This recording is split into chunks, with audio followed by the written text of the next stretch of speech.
Yeah, you need to wait till he gives you the go. I can't see. I see him, kinda. Okay.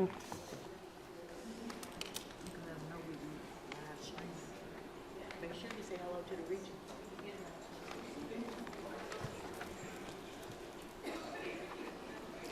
Good afternoon, everyone. We're going to get started. My name is Teresa Rudisill from the Division of Pay and Benefits. And before our presenter starts, is some things I would like to go over with everyone here in the central office and in the regions. Okay. Please keep your phones on mute until the end of the presentation. Okay. Hold all questions at the end of the presentation. There will be phone monitors will be available for the folks on the in the region. Okay, and for those folks in person, you will need to come up to the microphone to ask your questions. Okay, and at the end of the seminar, you'll need to complete the surveys that you were given before you came into the seminar. Okay. Okay, then I would like to give you some background on Christopher Suwain. Good job. Said that correctly? He joined the staff of the Federal Retirement Investment Board in August of 2016. His duties as a member of the Office of Communication and Education staff include conducting agency training sessions and participant briefings and responding to correspondence from agencies and participants. Chris graduated from the University of Maryland at College Park in 2008 with a double major in mathematics and Germanic studies. He worked 5 years for a private sector financial firm in Baltimore, educating participants on their 401ks and IRA retirement plans. He holds the Retirement Plans Associate designation through the International Foundation of Employee Benefit Plans of Wharton Business School. So that is the end. So I'm going to bring up Chris Suwain. Thank you very much. Okay. And thank you for the introduction. Thank you everyone for coming today. I understand, so we have an audience in person, and then we also have some people that we're broadcasting this to. The intent here is to take this, so it's a 2-hour briefing that we have from 1 o'clock to 3 o'clock Eastern time if you're not located here in Baltimore. If you have any questions, the intent is to leave it to the end. I'm planning to not give a break at all. We're going to try to go through till the end. I'm saying I'm planning on not giving a break because if I have to go to the bathroom, then we're going to take a break. Does that sound okay? Okay.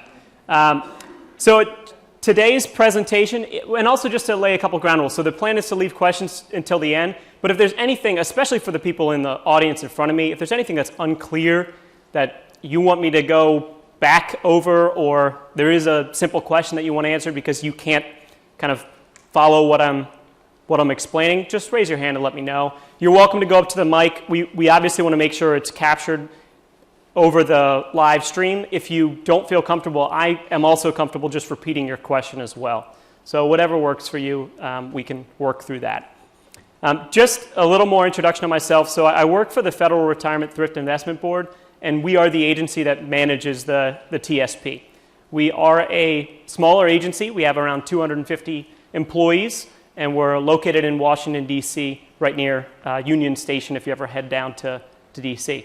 This today is a treat for me. One, because I live right down the street. I live in Ellicott City, Maryland. I'm from the Baltimore area originally, so I did not have to travel far today. Normally I have about an hour and a half commute, but today was about 15 minutes. So thank you very much for having me here today. And then also I got to sleep in, which was great, because my wife and I have a newborn.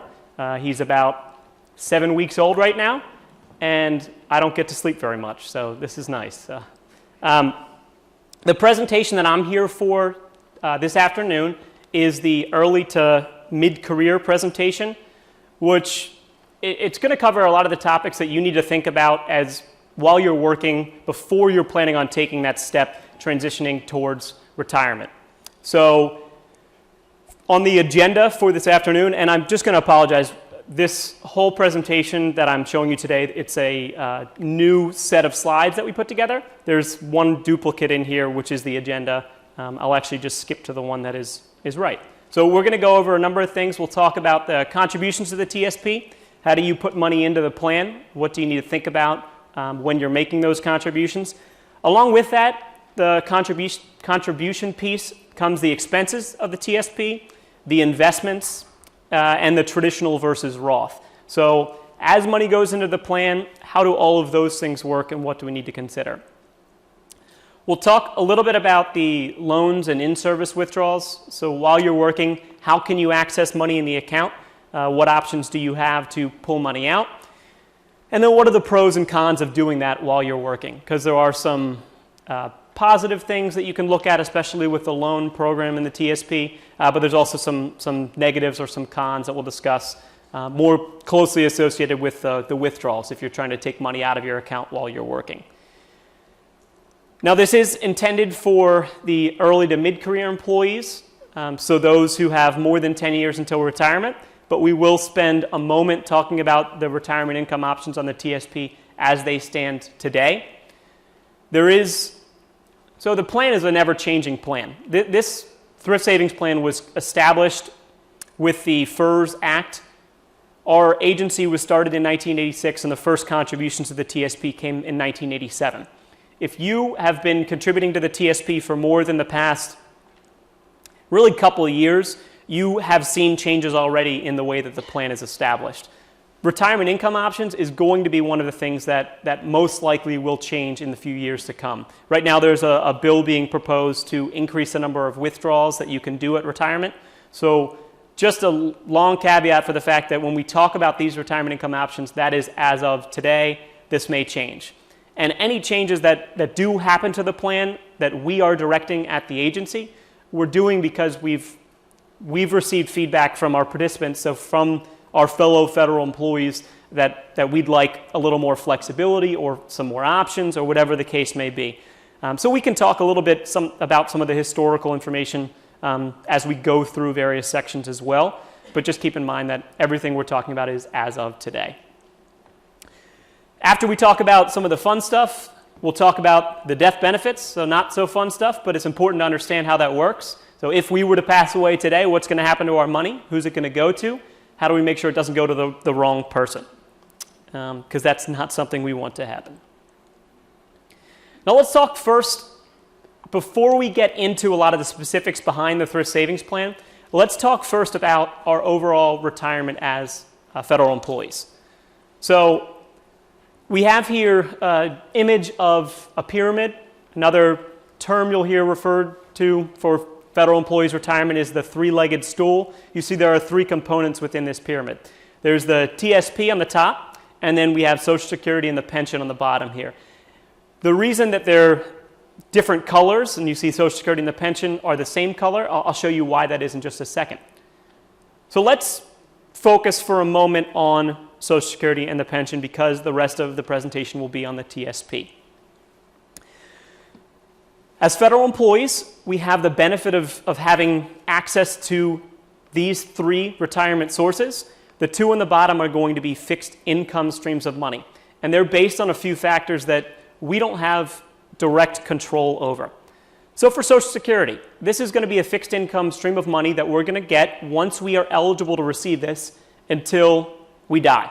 So we're going to get this for our entire lives, but we can't start until a certain time.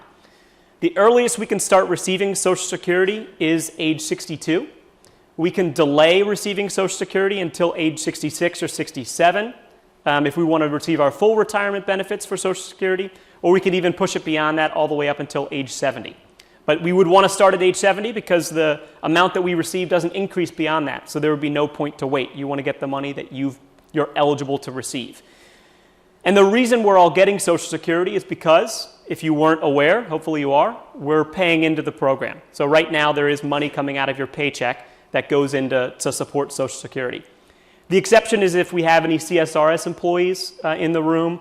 CSRS employees are not going to be funding Social Security unless they were a part of the offset program. So that's just the whole background information, but you would know if you're in that group and you're not participating. So we have access to this fixed income stream of money through Social Security that everyone has, everyone in the United States that is participating. On the pension side, this is unique to us as federal employees, and there's two different systems. There's the CSRS retirement system, and then there's the FERS retirement system. Most federal employees right now fall under FERS. And the income we receive from FERS is also going to be a fixed income stream of money that we're going to get from the day we start receiving it, because we're eligible and we have elected to take that benefit, until the day we die. And there might be a spousal benefit as well, and that goes along with Social Security. But just looking at ourselves, we're going to get it until the day we do die. The way our pension is calculated is based on a few things. It's really based on our years of service and our high 3 salary. So how long have we worked for the federal government? Luckily, the longer we work, the more we get. And then what is our high 3 salary? So the more that we make towards usually at the end of our career, we hit our high 3 average salary.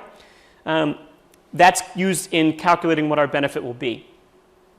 The other factor that comes into determining what our pension will be is, well, I already kind of said the word, it's the factor, it's the percentage that we get. So we're going to get, for FERS, let's focus on that since the majority of the people in the room would be under FERS, we get 1% times that high 3 salary times our years of service. So if we've done 20 years of service, we're expecting to receive 20% of our pay for the rest of our lives once we're eligible.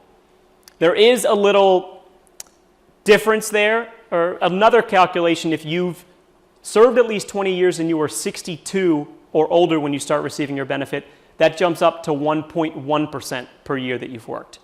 So if you did 30 years and you're 62, you're going to get 33% of your salary as opposed to just 30% of your salary. This whole calculation is done through OPM, the Office of Personnel Management, so that I'm not up here to talk in too much detail about what our pension benefit will be, but just understand the longer we work, the higher our salary is, the more we can expect to receive for the rest of our lives from our pension. If we start early, you might be eligible at your minimum retirement age to start receiving your benefit. Just understand that that might be a reduced benefit as well. So there's a number of different factors. Go to opm.gov. You can work with somebody in Human Resources if you have additional questions to try to find out, as you approach retirement, what your expected benefit for your pension will be at that time.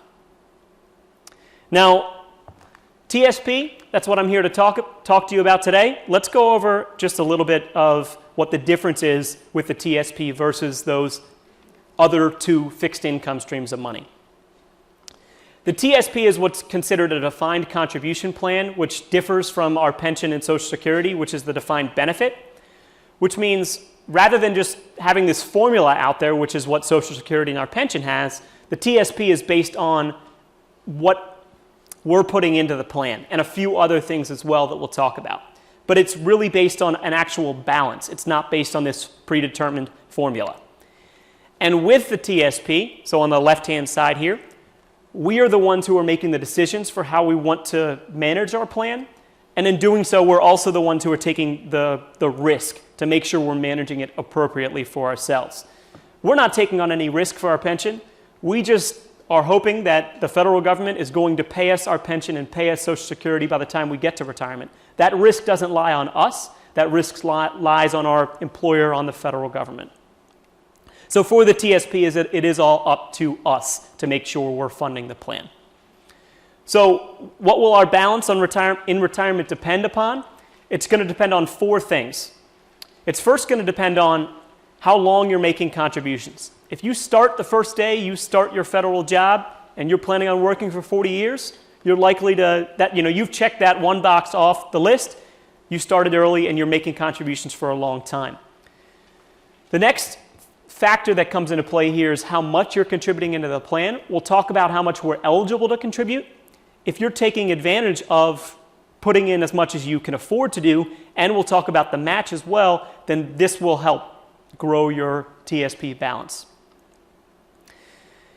Another important factor is this box says how much will your balance grow? Well, this is dependent upon your investments. So are you choosing appropriate investments for you? And what's appropriate for you? Well, it depends on your circumstances. For instance, how long do you have until you're planning on retiring? How long do you have until retirement? What's your time horizon? If you have a longer time, maybe you want to consider being more aggressive. But that's up to you to determine as well, because your risk tolerance comes into play. If I don't like taking any risk, well, I don't have to. It is up to me to make that decision. And then the last factor that can affect your TSP balance is expenses, which we'll talk about what the TSP's expenses are. And then any type of withdrawals or loans can have an impact if you're taking money out of the account. So as we are formulating a plan, before we even talk about this, we're laying some of the groundwork for retirement, even though this is intended for early to mid-career people, because we still need to make a plan before we even start our contributions. Or it helps to make a plan before we start making contributions to the plan. So our savings goal is really going to be dependent upon what is our expected need in retirement. If I'm expecting that I need to fund, well, let's think about it like this. Let's say today my salary is, and just to use a nice even numbers, let's say I make $100,000 today. If I'm planning on retiring tomorrow, what percentage of that do I need to maintain a similar lifestyle? So some people might say, you need 100%, maybe 200%. You want to have some fun in retirement. But generally, you expect that that's going to go down. You don't generally need as much money in retirement to maintain that similar lifestyle, because you're at a point in your life, for many of us, where some expenses have gone away. Maybe you've paid off your house. Maybe if you have kids, they've become financially independent and no longer dependent upon you to support them. But I guess that depends on our children, right? And then, just a number of other factors. There are some expenses that may go up in retirement, like health care, which at CMS you may be well aware of how that works. Medicare expenses, Part A, Part B, C, and D, right? I'm not missing any, am I? No, okay. I guess we'll wait to come out with Parts E through Z for a few more years. Maybe the new administration will establish these new plans. Who knows, right? But the idea is you've figured out what your expected need is. You've gone ahead and taken out your expected fixed income, and that's where we talk about our pension and our Social Security, and then any other sources of fixed income money. So in retirement, that might be if you have rental properties. That might be if you have another job, which for some of us, retirement means retirement. It doesn't mean working, but that might be included in your expected fixed income source as well. That whole process will then take us to really determining what our TSP savings goal will be. So how much do we need to save? Now, it's not as easy as this, but this is going to be your first step to try to formulate a plan. I would suggest you use the calculators and tools on tsp.gov. There's one calculator in particular. It's the Ballpark Estimator. It's actually an OPM tool. So you can go to opm.gov or you can go to tsp.gov and find that link to the calculator, which will help you know if you're on track to meet your goals. So first kind of think about what your goals are, then go ahead and input all your information, and the tool will tell you if you're on track to meet those goals. Okay, so that's a lot of the background and the groundwork. Let's go ahead and talk now about the TSP contributions. So the calculator I'm going to show you now, this one I'm actually going to walk you through, is the how much will my savings grow. The one I just mentioned is the one directly above that, so the first calculator on our website. There's 8 different tools you can use. So how much will my savings grow is intended to be used for, it's intended to see what you have now, what will it look like by the time you reach retirement. So in the example, we're using a FERS employee who has currently $10,000 in their account. So this is somebody who's still relatively new to the federal government, have not contributed a ton of money, and have a lot of time ahead of them. And how much time do they have? In this example, we're using somebody who has 30 years until retirement. So is that everyone in the room has about 30 years until retirement? Maybe some of you a little sooner. So if this doesn't apply to you, there's still some good takeaways here as well. So I'll come back in 30 years and I'll see who's here. How does that work? So this is somebody who's got 30 years until retirement. They've got $45,000 annual salary. They're expecting their annual salary to increase at the rate of 3% per year, which some people might argue that that's not appropriate to put in here. But this also thinks about any step increases or grade increases not just those salary increases that we may or may not get. This is also an individual who's contributing 3% of their pay. So they have a $45,000 salary and they're just putting in 3% of their pay. That's seen as a minimal amount. That's actually the amount that you would be automatically enrolled at today if you started working for the federal government and you didn't make any changes. Because this is a FERS employee, they will be receiving a match, and they are expecting, if we look at the bottom of the slide here, a 6% annual return. You get to put the annual return in for yourself. We used a figure that we feel would be appropriate given a long time horizon, but it is something that's not guaranteed, so it's going to be dependent upon how you're investing the money and really what happens over that time frame as well. But let's just look at this example and see what has happened after 30 years. So after 30 years, the $10,000 initial balance has grown, the additional contributions, and the earnings on top of that, the entire balance now is at $415,000. Now, just hopefully the people listening over the broadcast and the people in the room know, what's the amount we need to contribute if we want to take advantage of the matching contributions? So 5%. So if you want to up this contribution to 5%, that will yield then a balance of $569,000. What's the maximum we can contribute? Well, the maximum is actually a dollar amount, which we'll talk about in a little more detail, but you can contribute more than 5%. That's not a restriction that you're held to. So in this example, let's say you chose to contribute 10%. Then your account balance would grow to $825,000. So easy takeaway right here is the more money you put in, the more you could expect to see on the back end, right? As far as once you've hit this time and once you are retired, you don't have to take money out of the TSP right away. You can leave the balance in the account and continue to watch that balance grow, hopefully, based on what you're invested in. In this case, let's just say you retire after 30 years. You're 60 years old. You don't plan on touching the money for another 10 years. You leave the account as is, and it continues to have this 6% rate of return. The account balance could grow to almost $1.5 million. So this just shows you two things. The more you put in, the better a long-term effect you can have on your balance. And then the more time that you have, you can continue to see that grow over that time as well. So are we all going to have $1.5 million in our account when we retire? I see everyone nodding their head yes. If you're listening on the webinar, everyone in the room is doing that. Now let's think about your contributions to the TSP. So I mentioned we can put in a dollar amount. You can also choose a percentage, like in the example we just showed you. You can actually go ahead and start, stop, or change your contributions at any time. So there's no restrictions on how often you can do that. It generally takes one full pay period to take effect. So this is you going into your payroll system, or you submitting the form TSP-1, and you just select how much you'd like to contribute. There is a little bit of a lag sometimes. Generally, it's one full pay period. And there also is a separate election that we'll talk about, which is a catch-up contribution, which if you're going into your payroll system and you're eligible for a catch-up contribution, you should see two separate lines there for making your contribution amount. So how much can we contribute? On our contributions, looking at the left-hand side of this slide, we can contribute up to the IRS limit for these workplace retirement plans, which for 2017 is $18,000. If we are 50 or older, we can make catch-up contributions, which would be an additional $6,000. These can be made as traditional contributions or Roth contributions. It's just that we can't exceed $18,000. We can't do $18,000 to traditional and $18,000 to Roth. It would need to be one or the other or a combination of the two. But we can choose which one we'd like to do. And we'll talk about what the difference is in a little bit. As far as our agency contributions, if we're eligible to receive the match and we're a FERS employee, we're going to be automatically getting a 1% contribution, and then we will be getting a matching contribution if we contribute. Those will always be traditional.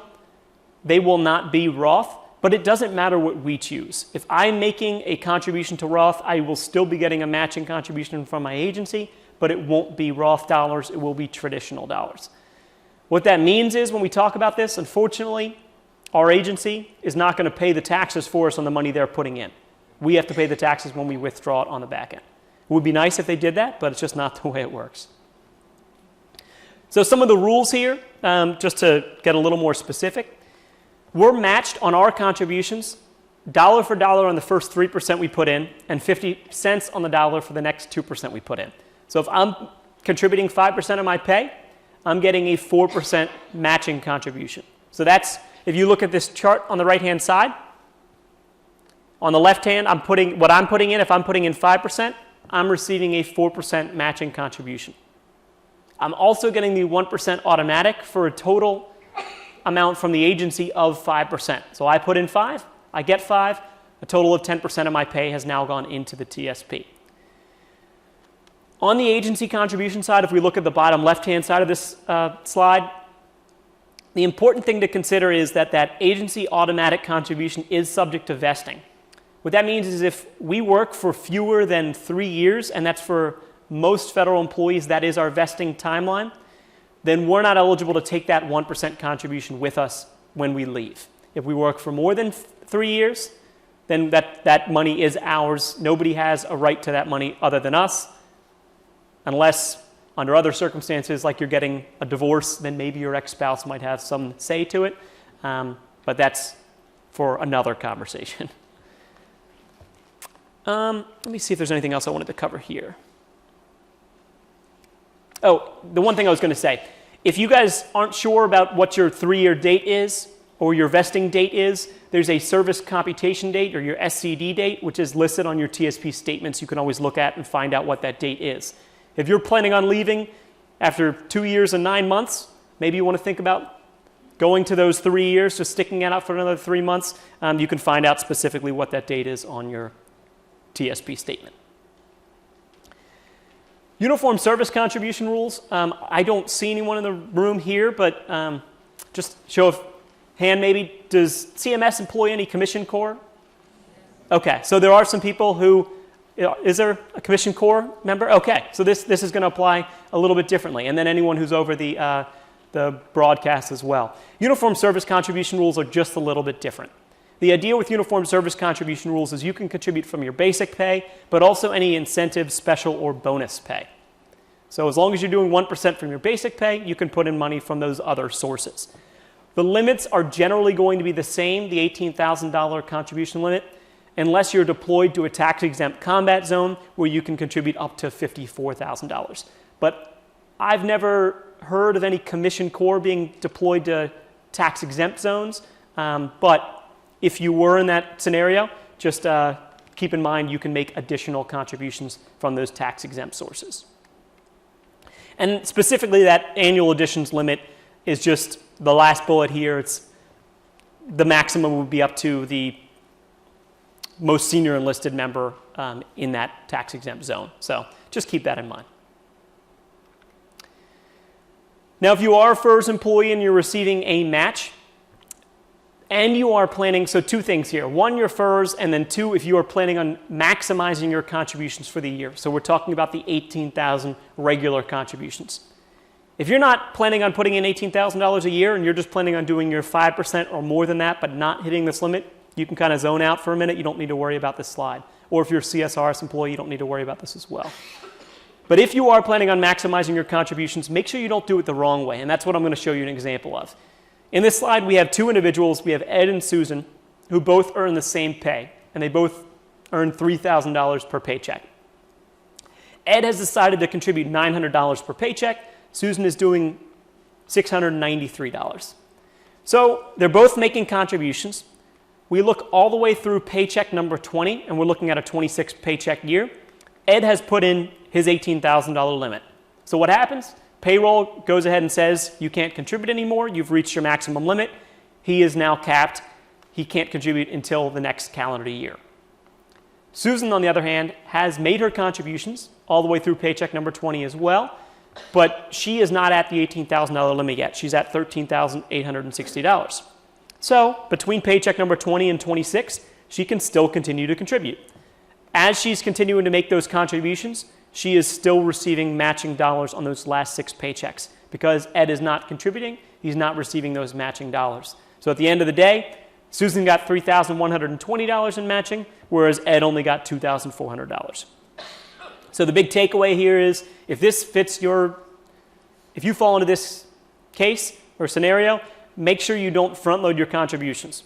If this is the year you're planning on retiring, that's another conversation. But if you're going to be working for the entire year, make sure you don't front load your contributions. Now, for those in the audience who are turning 50 or older, so in the year that you turn 50 or older, you're eligible to make catch-up contributions, which means you can contribute an additional $6,000. There's no other requirement other than the age requirement. So you go into your payroll system, there's a separate line. You can make your election for how much you'd like to contribute. It's a dollar amount only that you can select, and it's not going to carry forward to every year, and it's not going to receive a match. So, for instance, if you go ahead and go into your payroll system and select $200, that's going to come out each paycheck for this year. You would have to re-elect in the next calendar year. We had somebody come up to us at one of the benefits fairs that we attend, and she said, I just got my first paycheck of the year and $6,000 came out for my catch-up contributions. So first off, good for her that she made enough money so that $6,000 could come out just for her catch-up contributions. She wasn't mad at all. She just wanted to know why. And the reason was because she elected for $6,000. When she put in the dollar amount, she said $6,000. She thought it would be spread out over the full year. It wasn't. It came out of one paycheck. Now, if you fit the case where you put in $6,000 and you don't make enough, it would just reject, and then you'd have to re-elect a new amount to go forward from that.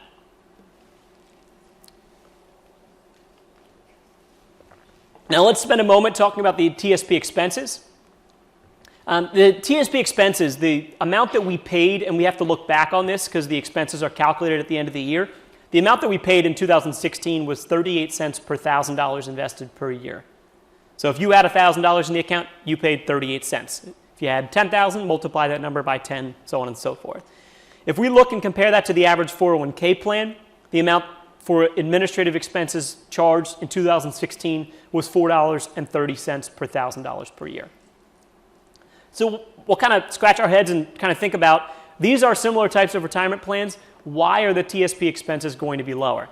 And some of the reasons behind that, one of the big reasons is we are a federally run program.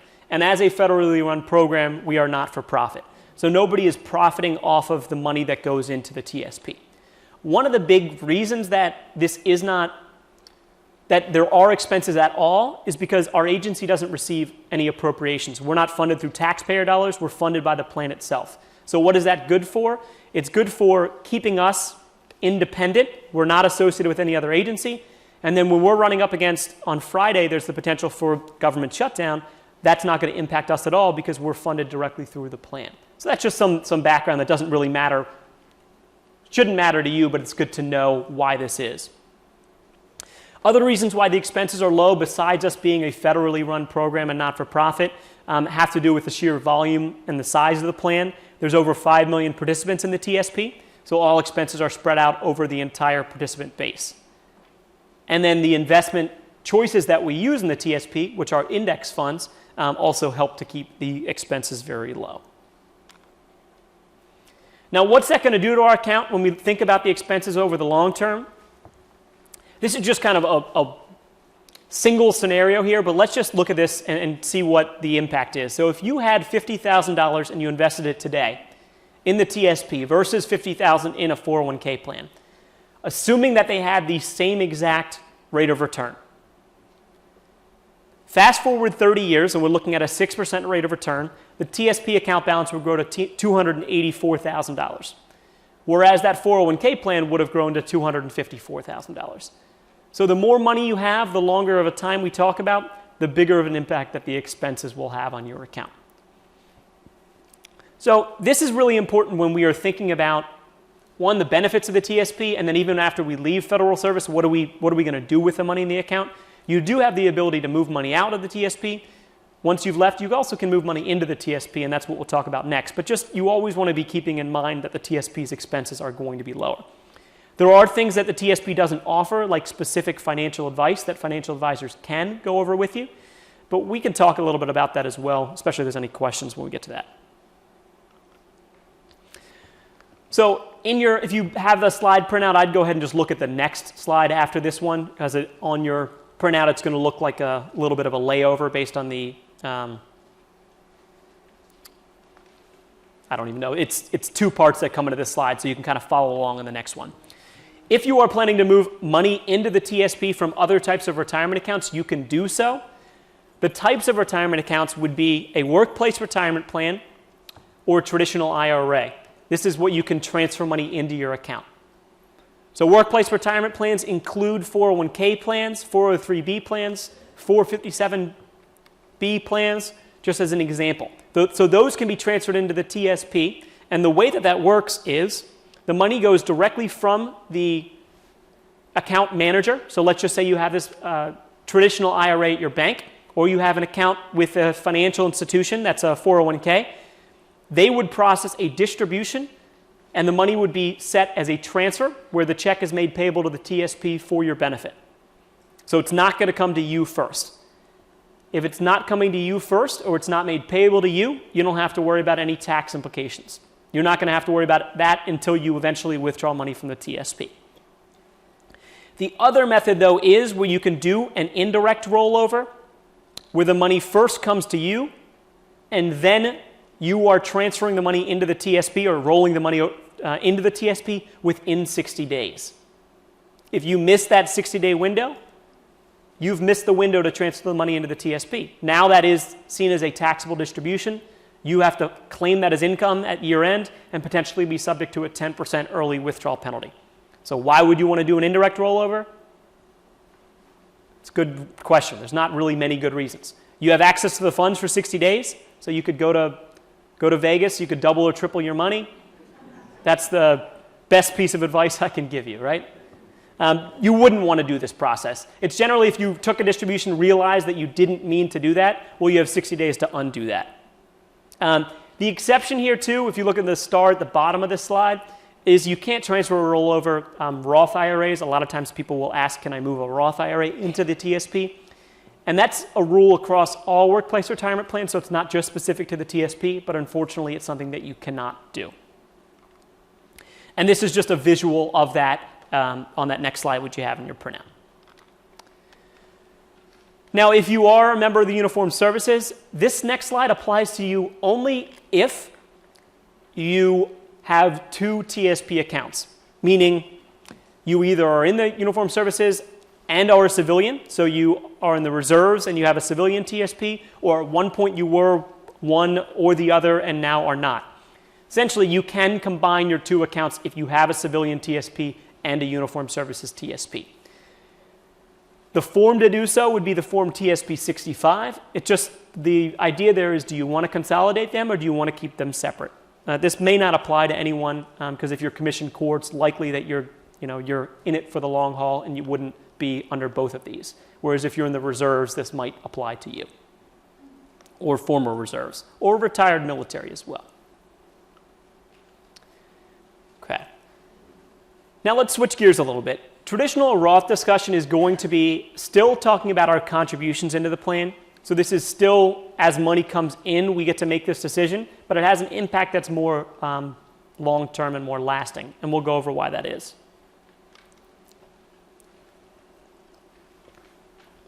So if you look at your printout, there's a number of slides about the traditional versus Roth. I'm going to spend most of my time just here on this slide to go over, just visually look at the two different options that we have.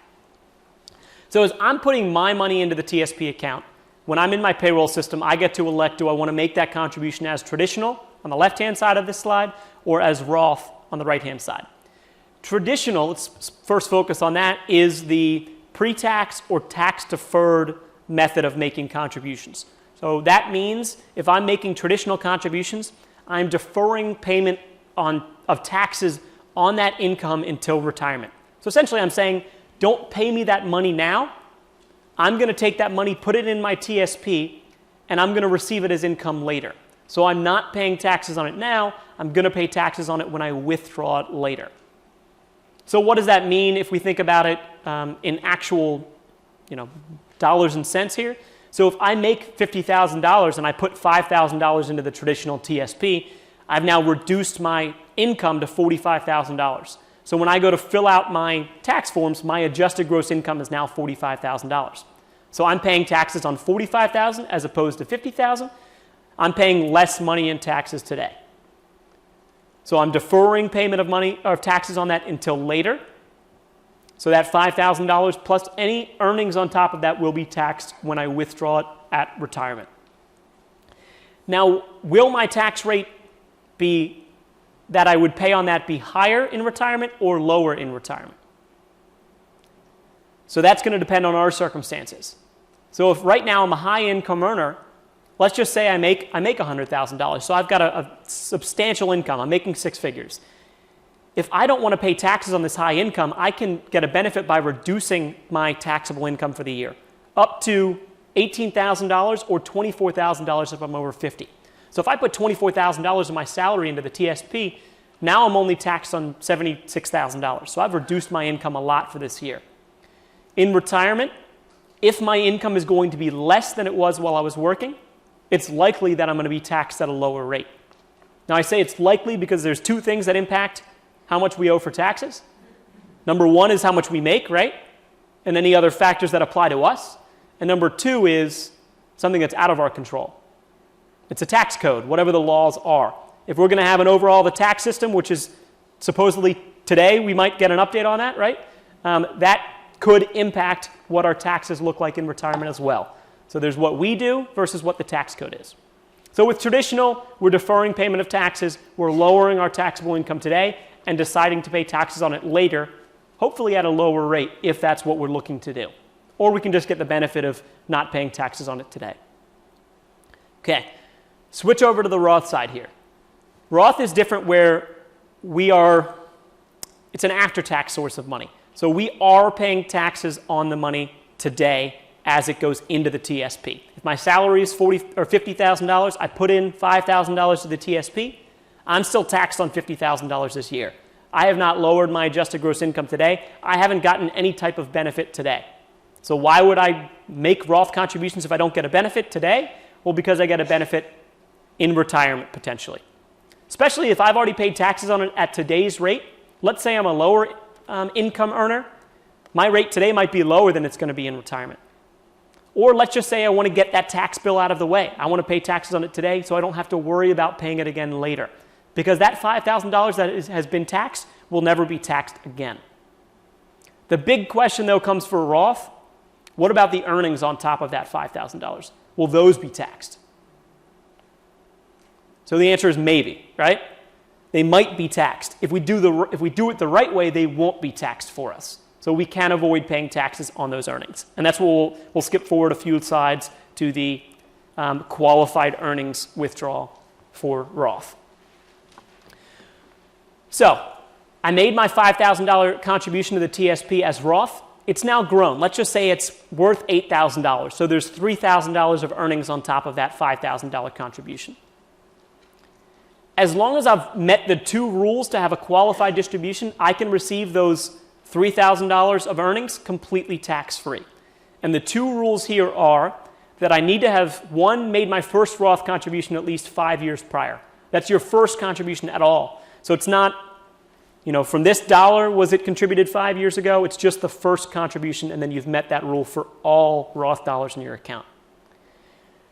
So that actually starts on January 1st of the year that you make the contribution. So if I made it today in 2017, my window starts January 1st, 2017.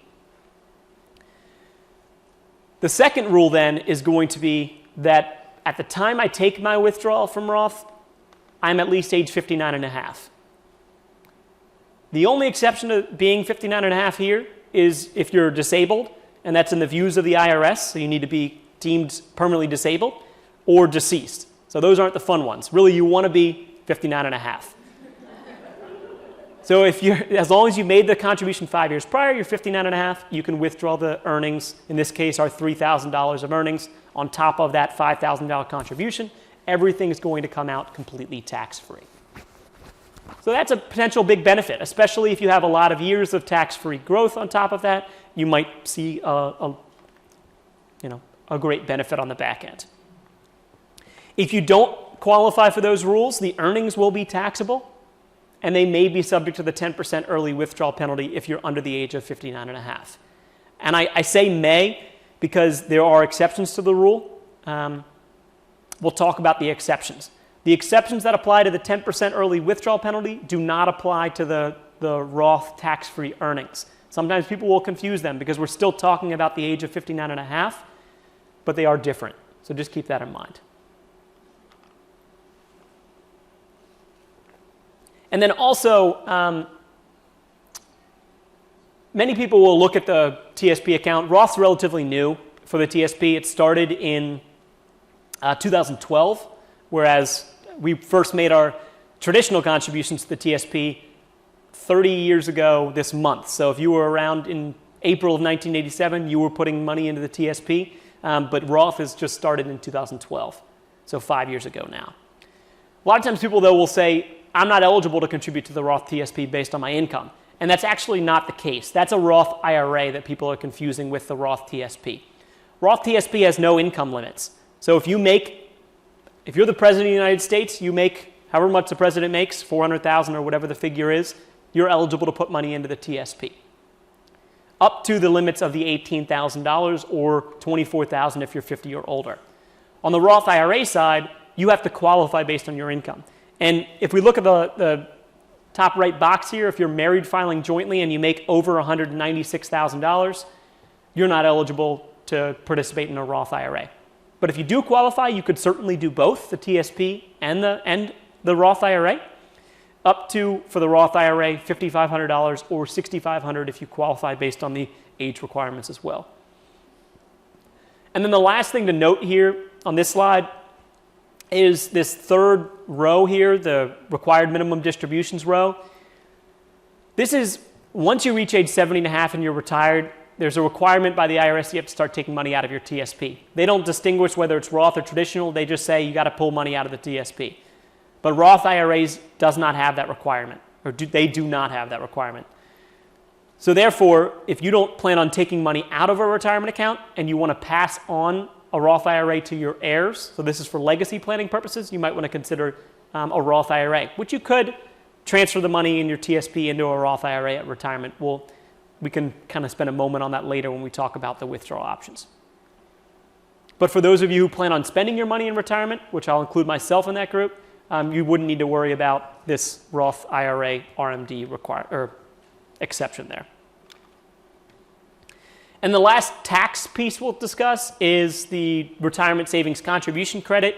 The IRS established this credit a number of years ago to incentivize lower income earners to contribute to any type of retirement plan, which includes the TSP. So if we look here in the left-hand column, married filing jointly, if you made under $61,500 with your spouse and you are contributing to a retirement plan, you could qualify for a credit against your tax bill due. If this doesn't apply to you, it may apply to somebody you know. If you want to give them more information, the tax form for this is IRS Form 8880. But if you're using any electronic tax filing system, it should pick up on this based on, one, you're contributing to a retirement account, and two, what your income is. So, I can't guarantee that, but it should pick that up for you if you are. Okay. So just to take a break from talking about the TSP, so I don't fall asleep and don't put you guys to sleep, I was just going to tell you guys kind of some of the perks of my job as a TSP trainer. One, I get to travel around a lot because this is what I do. I stand in front of audiences and talk about the TSP. So I've gone a lot of interesting places. I love going places local, so that are not in DC, like I said, in the Baltimore area. This is great. I've lived all around Baltimore. I've lived in Towson, Cockeysville. I used to live in Dickeyville, if anyone knows where that is, which is just on the other side of Social Security. And now I live in Ellicott City, so I like coming here. I've gone all around the country. Most recently, I was in San Diego. I was in New Mexico, Rhode Island. And for the first time, work is sending me to Hawaii. So I'm going to Hawaii next month, which I'm looking forward to. And I said earlier, my wife and I have a newborn. So the question came up. My wife is, I was going to be gone for a week to Hawaii. And we have a newborn. It's going to be a tough situation to be in for her to be by herself taking care of our son. So we were like, should I go to Hawaii by myself, or should we all go to Hawaii? So now we're going to be taking the 10.5-hour flight from Dulles straight to Honolulu with our what will be 2.5-month-old son. So we'll see how that goes. Hopefully we make it out alive, but I guess we'll find out. At least on the other end, we'll be in Hawaii, right? So I haven't been to Hawaii. This will be our first time. It'll be his first trip, and he'll be going to Hawaii. So we can tell him that, it was such a glamorous life that he led as a little boy. We took him all over the world. So, but if anyone's been to Hawaii, has any recommendations on what to see or what to do, come see me afterwards, because I want to know. I was told, my one coworker, he's retired Navy, and he lived in Hawaii for a while, and he said just drive around the island. He said it's gorgeous. So that's one of the things I plan to do. So, yeah. Okay, so let's talk now about the investments within the TSP. When you are, your money comes out of your paycheck, it goes into the thrift savings plan. There's a number of different investment options you have to choose between. There's some that were automatically set up for you, which we can discuss. But let's first give you an idea of how the whole process works. When you're investing in the thrift savings plan, or in any type of retirement account, you want to make sure you're diversified. Because as this little scenario shows here, diversification just helps reduce your exposure to any risk. Rather than putting all your eggs in one basket, you're spreading out your risk over different types of, in this case, investment options between stocks, bonds, and we'll talk about what the G fund is. If you're not diversified, you can run into problems. An example of scenario where people run into problems, do you guys remember Enron? So Enron went out of business, right, to put it lightly. The people who worked for Enron, they did have all their eggs in one basket, many of them, because they lost their jobs, number one. And then number two, many of them had all of their money invested in their retirement accounts in Enron company stock. So did the company stock survive? No. So they lost their jobs, they lost their retirement money, they weren't diversified. In the TSP, we are going to be very diversified no matter which investment option you're choosing. But it's important to understand that helps reduce risk, and then also it helps to, if we are diversified, keep us on a track where we're kind of balancing our level of that risk and then our return potential as well.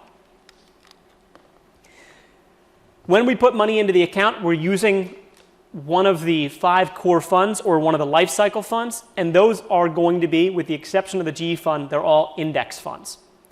And what an index investment fund is rather than us at the TSP going out and picking and choosing which stocks we think are going to outperform the market, we are taking your money and putting it into a fund that mirrors a specific index. So this box on the right-hand side is a snapshot in time of the S&P 500. And the S&P 500 looks at the 500 largest and most widely traded U.S. companies. So red means that day they're not doing, the stock prices are down for those companies. Green means the stock prices are up. The size of the box is dependent upon how large or the capital, how can I put it, the overall size of the company. So you can see FB in the top left-hand side. Well, that's Facebook, and Microsoft below that. Apple, Amazon, GE. The smaller boxes represent a lot smaller size of those 500 companies. When we're investing in an index fund, we're not looking to beat the market, we're just looking to match the market. Now, you can argue, and many people have, what's better? A passive management approach like this where you're just matching what the market's doing, or an active approach where you're picking and choosing which stocks are going to outperform the market? Over the short term, is it difficult to outperform the market? It's not. If you have a portfolio manager, short term, it's not something that's difficult to do. Long term is where it becomes more difficult to consistently year over year beat the market. So rather than try that process at the TSP, we're using this passive management approach. The one thing you can't argue, though, is what's going to be less expensive. And an index investing is going to be less expensive than active management of a portfolio account. So that is one of the big benefits of index investing. And as it says here, it eliminates the anxiety of trying to beat the market. We are just matching that. So that's just an example of the S&P 500, which is represented in our C fund. So if you're investing money in the C fund, it's a stock of 500 companies in the US, and they're the largest companies. The S fund is going to be the small or medium-sized US companies.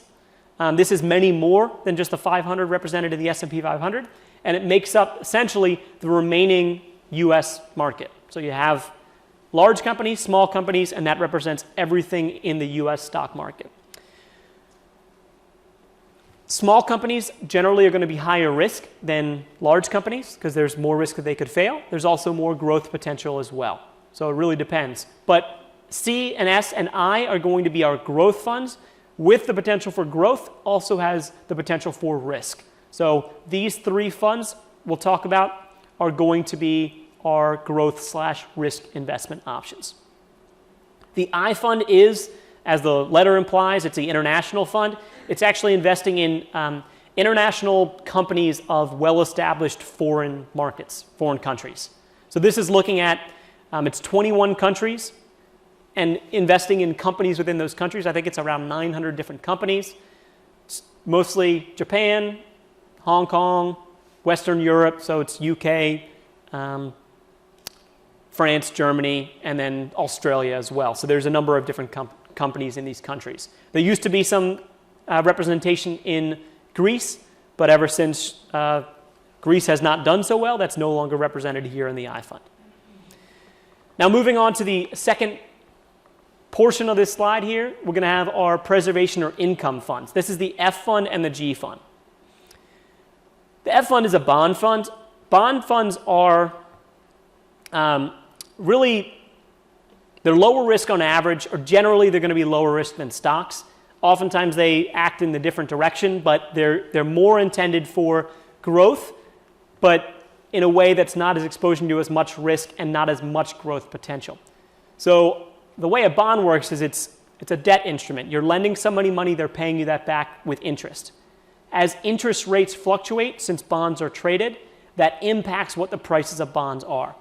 You don't need to spend too much time diving into really how that works, just understanding that generally bonds are going to be a lot lower risk than stocks are. They do have risk associated with them where they can go up, they can go down, but it's going to be lower than stocks usually. The last fund is the G fund, which is unique to the federal government for us participating in the TSP. This is looking at government securities with an average maturity of around 10 years. So what does that mean? We're putting our money in the G fund, we're getting an interest rate paid back by the federal government, and it's guaranteed by the US government that we can't lose money in the investment in the G fund. So it is the most secure investment that we can get because it is backed by the US government. What's the issue, though, of putting all of your money in the G fund? Well, you have to understand it doesn't have a high rate of return. Right now, the return is about 2%. It can't lose money, but are you going to make enough money between now and the time you are planning to retire? And are you going to outpace inflation? Because if you don't outpace inflation, there is the risk that you could lose purchasing power. The dollar value that you have won't go down, but what you can buy with that dollar is not as substantial as what you could have done in the past. It's a lot of information, and the tough thing here is, for us, we're sitting out here, it's up to us to decide what we want to invest in, right? I'm not going to be here to tell you, you should do this or you should do that, because everyone's scenario and circumstances are different, but I want to give you some information. And it's difficult, but the more time we spend to understand how it works, the more clear, hopefully, it will become for us to figure out what's going to be best for us. Oops. So as we talk about the investments, let's look at historically what the funds have done. So if we go back to 1987 and we look, if you put $100 in each of those 5 funds, what would have happened to that $100 as of the end of 2016? So you can see some up and some down with some of these funds. You can see some more stable growth. So let's look at what each one of these are. The top fund at the end of this 29-year period was the S fund. It went from $100 all the way up to almost $1,900. The C fund went all the way up to $1,700, with the F fund at around $600. Then we have the I and the G fund at right around $400, and then the bottom bar we have is the inflation index. So if you look at this, you can see some takeaways is that the F and the G don't have a lot of fluctuation. The G has no downward fluctuation. The C, the S, and the I have a lot of volatility, right? But they also have grown a lot, especially the C and the S. You can see they've gone up significantly over this time. But let's look at 2008. So 2008 was when the market came down, right? This was the housing bubble. Markets came down a lot. If you were planning on retiring at that time and you had everything invested in CNDS, you were probably in the boat where you decided to delay your retirement because the money came down. But if you're planning on working for another 30 years, what difference does this make? The money was down, you were able to still contribute into the TSP, you're buying shares at a lower price, and then it came back up after that time frame. So if we look at this time frame, that's how you want to consider that. So the takeaway here is going to be generally. So I say generally because, again, everyone's circumstance is going to be different and everyone's risk tolerance is different. But generally, the younger you are and the more time you have until you're planning to retire, the more risk you can accept. And generally, the older you are or the closer you are to retirement, the less risk you would want to take, the more conservative you would want to be. If I'm planning on retiring in 2009 and I have 100% of my account in the CNDS, and I look back and say, wow, I should not have been that aggressive because I was going to try to retire. And because, you might have to reconsider your retirement. So the idea is figuring out for ourselves what works best for us and how do we start out aggressive and consider moving more conservative, and then how does that work with our risk tolerance. We can try to make this decision for ourselves using those 5 core funds, or we can use the life cycle funds, which take those 5 core funds, put them into packages or different life cycle funds based on a retirement year. So we have the Life Cycle 2050 fund, which is if you're retiring in 2050, all the way down from 2040, 2030, 2020 to L Income, which is intended for somebody who's in retirement. And what these life cycle funds do is they use the 5 core funds and they balance them based on that time horizon. So for instance, if I'm planning on retiring in 2050, I've got a lot of time until I plan to retire. So the Life Cycle 2050 fund is very aggressive. It only has a small percentage in F and G. You see 12% is in G here. The rest, the majority here is in C, S, and I. A lot of the portfolio is invested here. If I fall into the boat where I'm planning on retiring in 2050, I put all my money in the Life Cycle 2050 fund, it will automatically change over time. So from 10 years, between now and 10 years from now, it will look like the L2 2040 fund, which you can see has increased the percentage invested in G and reduced the allocation in C, S, and I. This happens automatically. The change happens every quarter. It makes a slight change every quarter, and then 10 years from now, it would look like this. Then 10 years from now, it would look like the 2030 fund with G continuing to increase. Then the 2020 fund is intended for somebody, wow, you're only at this point 3 years out from retirement. 53% of your account is now invested in the G fund. And then by the time you get to retirement, which would be the year 2020, 74% of your account would be in G and shielded from any risk of loss of principal invested in the G fund. This happens automatically. Now, you don't have to use these, but if you're the type of person who doesn't feel comfortable with making decisions for yourself, and you're okay with accepting the risk that comes along with the life cycle funds, because there is a level of risk, and that's what the next slide shows, then you could consider using the life cycle funds. The life cycle funds are on a glide path where they're moving from a higher risk with a higher return potential all the way down to lower risk with the lower potential for returns.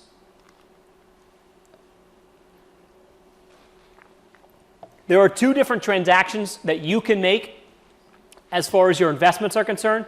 Up until now, everything we've talked about is done in your payroll system. The amount you're contributing, whether you're choosing Roth or traditional, that's done through your payroll system. Now at this point, when we're talking about your investments, you need to let the TSP know how you want your investments handled. So it is handled directly through us. And that's either by calling the TSP Thrift Line. You can talk to a person on the phone and let them know what you want to do, and they'll help you to process any transaction. Or you can do this online through tsp.gov. You log into your account and elect to process a transaction. There are 2 different transactions again. The first one is a contribution allocation, where you tell us how do you want all of the future money going into your account to be invested. So that 5% that comes out of your paycheck, once we receive it at the TSP, what fund should we put it in for you? Or what funds should we put it in for you? That's your contribution allocation. The interfund transfer on the right-hand side is, once we have that money already, do you want to move where that's invested? Do you want to take it from one fund and move it to another? If you do, that's where you can elect to process an interfund transfer. Usually people would want to, if they're doing a change to their account, process both of these, but that depends on your scenario. That's why if there's any confusion, I always say just call the TSP Thrift Line and they can help you with that process. There is a restriction, however, on the number of interfund transfers you can do per calendar month. And that was set up so that people don't try to day trade on their retirement accounts. Because, I mean, you guys laugh, but there was, before this restriction was in place, there was a small group of people who would go in every single day and move money around in their TSP account. Now, what happened when that small group of people did that? It drives up the cost of running the plan. So who pays those costs? Everyone. So it's shared across everyone. So in order to keep the expenses lower, there's a restriction put in place where you can make changes every calendar month, but you can only do 2 per calendar month. So you could take the money, this is your initial allocation on the left-hand side, you could then move it all to the G fund, that's your first interfund transfer.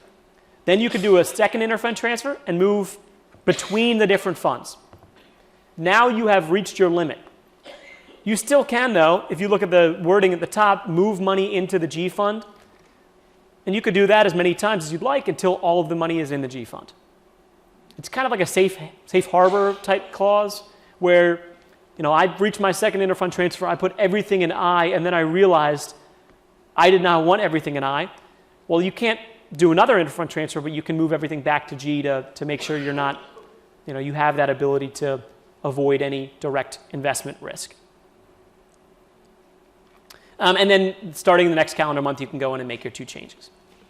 Now, when we talk about your statements, there are 2 types of statements. There's an annual statement and your quarterly statements. The default is that your annual statement's mailed to and your quarterly statement's just available online.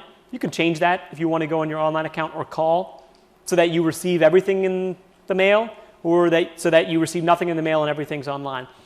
The quarterly statements for Q1 2017 we did process recently, so those should be in your account, or if you got them in the mail, you should have already gotten those. This is a screenshot of what one of the quarterly statements will look like. There's a lot of information on there. Just make sure everything is accurate for you. But there's, you know, the things that you want to look at are obviously some of the pertinent information for yourself, your address, your name, your date of birth, and then also make sure you know what your balance is and what your investments, how your account is allocated. And then on the second part of that quarterly statement, we'll break down how much is in each one of the funds, the actual dollar amount as of the end of that quarter, and then if you have a loan out in your account or if you took any withdrawals or made any contributions, how much was that during that time period. Okay. So let's move on now to talking about the loans and in-service withdrawals. Hopefully you guys aren't too sick of hearing my voice. We'll have some more time here. I'm going to make sure we're done, hopefully with enough time to ask questions. So again, if you have questions that you want to wait till the end, we'll try to make sure there's enough time there. So loans and in-service withdrawals is you're still working and you want to access money in the TSP account. There are 2 types of loans you can have out on the account. There's a general purpose loan, which can be taken for any reason. And there's a residential loan, which can be taken for the purchase or construction of your primary residence. So what qualifies as a purchase or construction of your primary residence? A lot of people ask, can I redo my kitchen and take a residential loan? No, because it's not the purchase or construction. But what about if you want to live in an RV?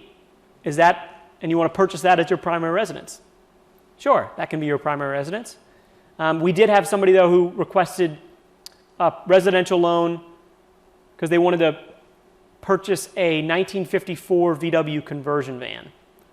That's what they were going to live in. I don't know what agency they worked for. They were going to live in their van. We weren't able to approve their primary residence loan because the van didn't have indoor shower facilities. So I'm assuming they weren't working in DC if they were living in the van, showering outside of their van, or in the Baltimore area. But I never found out the story behind that. We had somebody request they wanted to use a residential loan to build a yurt. You guys know what a yurt is? It's basically a big tent. Nomadic tribes, they have this big round tent. There's a little hole at the top. So we could have approved that, except it was a second building that he was building already on his property where his house was. So we couldn't approve it. So you want to use it for the purchase of a primary residence, or if you don't qualify for that, you can take a loan for any other reason that would be a general purpose loan. You can have up to 2 loans on your account, but it's only one of each type. And the difference here is that the general purpose loan, you have up to 5 years to pay this off. The residential loan, you have up to 15. So how does it work? So you borrow money from your account. Let's just say you want to borrow $5,000. There's a $50 loan processing fee. That's to make sure that, I'm over here, I didn't take a loan. I don't want to have to help pay for your loan that you took because there is time and money that goes into processing that. So the $50 offsets that. So you request a $5,000 loan. The money comes out of your TSP account, is sent to you, and then you repay that through payroll deduction. So money comes directly out of your paycheck to pay that loan back. You can still make contributions to your TSP. That has no impact on your contributions, assuming you can afford to pay a loan off and contribute to the TSP. And the money goes back in. You're paying it back in with interest as well. The interest that you're paying is at the G-Fund rate at the time you take the loan. So right now the G-Fund rate's about 2%. But you're paying that interest to yourself. You're not paying it to somebody else. The money is going into your own account. So the pros of taking a loan from your own account is that you don't need a credit check. You don't need to ask somebody else. It's really, do you have the money in your account available? And as long as you do, and you qualify because you don't have another loan out, you're approved for that process. The biggest negative or downside of taking a loan is that when you withdraw this money from your TSP account, it's not a withdrawal, it is a loan, but the money is coming out of your TSP and you're paying it back in. As it's outstanding, it's no longer invested and it doesn't have the potential for growth. So long term, you could miss out on any gains or earnings if your account's growing during that time frame because that loan balance is outstanding, doesn't have that potential for growth. There is a 60-day waiting period after you've paid off a loan before you can take out another loan. And then if you were going through any type of divorce or you had a court order pending with something relating to child support, that could impact the ability to take a loan. When you repay that, it's going to come out of your paycheck, as I mentioned, but you can repay it sooner. So if you set it up to be paid off over 5 years, you decide you want to pay it off sooner, you can send in additional payments, or you can re-amortize your payments and adjust those to increase them or decrease them as long as it doesn't take you past that 5-year mark. So there's some flexibility there within the loan repayment process. And then before we talk about the hardship, I'll go back a slide for a second. The restrictions for the loan, also for the amount you can take, the minimum is $1,000. The maximum is up to the IRS limit of $50,000. But you can't request $50,000 if you have $10,000 balance. You have to have generally at least $100,000 in your account to borrow $50,000. So there's a whole calculation which goes into determining your available amount. But for most people, it's just 50% of your account balance. So to take you through a story, there was an individual. Before I worked for the federal government, I worked for the private sector on 401k plans. These rules are the same for the loans. There was an individual who requested a loan on his account. The limit is $50,000 minus your highest outstanding loan balance over the past 12 months. He had about $400,000 in his account, and he decided to borrow $35,000. So he gets this money for $35,000. He starts the repayment process coming out of his paycheck. He, at this point, spends his $35,000 that he got, but decides, you know what? I really wanted to take a loan for $50,000 instead of that $35,000. So he decides to pay off that loan to take out a new one. But he doesn't have the money. He already spent it. So this, story of this guy I worked with, I'll get to the reason why, but he wasn't happy is the ultimate outcome. He decides to pay off the $35,000 with money that he borrows from a neighbor. So he gets his neighbor to give him $35,000, pays off the loan, goes to take out a new loan because he tells his neighbor, hey, don't worry about it. I'm going to take out $50,000. I'll give you that $35,000 back. But the maximum he could take was $50,000 minus the highest outstanding loan balance over the past 12 months. So that means his maximum is $50,000 minus that $35,000. So we can only take out $15,000, even though he just borrowed $35,000 from his neighbor. So what does he do? I don't know. He was really mad, but it was his fault. He did this to himself. So maybe he skipped town. I'm not sure. Maybe he told his neighbor that he'd pay him back in a year. The moral of the story is don't lend money to your neighbors. I've also heard don't lend money to your family members because that's just a gift. So.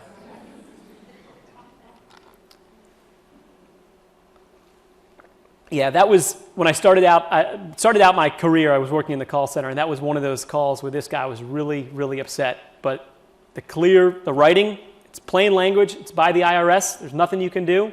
That's the end of the day, so I don't know what he ended up doing, but it's just the way it was. So hopefully he figured it out. The next opportunity we have to access money in on our TSP account is going to be the financial hardship withdrawal. This is if you are experiencing a hardship situation. And you see there are these 4 qualifying reasons. One of these applies to you. You can request a withdrawal directly from your TSP. The minimum's $1,000. You can request up to all the money that you've put in plus the earnings on that. So not the money that the agency has matched or put in, just your money. If you do withdraw this money, you're going to be suspended for 6 months from making any contributions to your TSP. And if you're suspended for 6 months, you're not receiving a match if you're a FERS employee. So, I mean, the obvious, what's the downside of taking a hardship withdrawal? So if you have a situation you need to take money out, this is there to kind of as a safety net. But what's the downside? You've taken money out of your retirement account. That's number one, the downside. The other big downside is that you could find yourself in another hardship situation come tax time. Because not only is this going to be taxable as income to you, this is also something that if you're under the age of 59 and a half, you may be penalized the 10% early withdrawal penalty. And I was working on a lady's account at the TSP where she took a $100,000 hardship withdrawal. So she said, send me $100,000 from my TSP account. So we went ahead and took the $100,000 out. Normally we would have a tax withholding there, but she said, no, don't withhold anything for taxes. Just send me the whole amount for $100,000. So do we think that she's going to owe taxes on $100,000? Probably, because that's added to her income to the year as well. So whatever her salary is plus $100,000, when she gets to tax time, she's going to owe a lot of money. On top of that, though, she was under 59 and a half, so there's that 10% early withdrawal penalty that she's probably going to have to worry about paying, and that's $10,000 on that $100,000 withdrawal. So should she have maybe sent some money to the IRS ahead of time? Probably, but that would have been a discussion that she should have had with the tax advisor before she did this. Just understand that if you are in a financial hardship situation, you don't want to make things worse for you when you get to tax time. Okay. As I mentioned, I'm going to spend just a moment, well, I say a moment, of 5 to 10 minutes talking about the retirement income options because the intent behind this class is for the early to mid-career employees, and this may change again. But let's talk about what these will be when we do retire or separate. So this is even if you are 25 years old and you've worked for the federal government for 2 years and you're going to separate, these apply to you as well.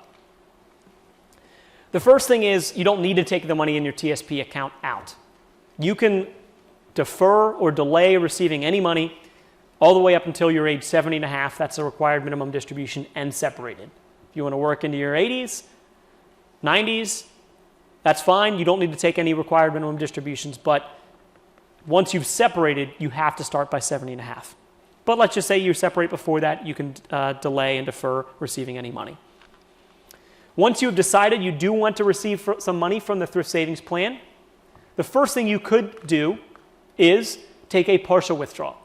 And what a partial withdrawal is, it's ability to access the account without deciding what you would like to do with the remaining money in the account.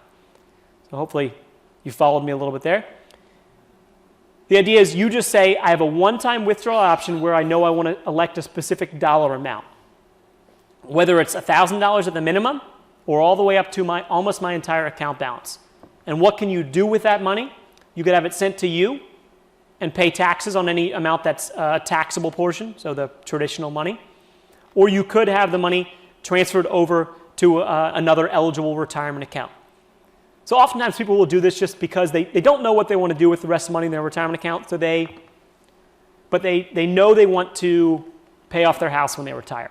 Or they know they want to put some money aside in the bank as a little bit of a buffer so they get used to what retirement means for them. This is your partial withdrawal. It is only a one-time option. If you took this age-based in-service withdrawal, which we didn't have a slide about, but if you are 59 and a half, and you're still working, you can take an age-based in-service withdrawal that is also a one-time option only that works in the same way. If you took that, you don't have this option available to you. This is one of those things that's on the table to be expanded and added so that you can take more than just one of these, potentially.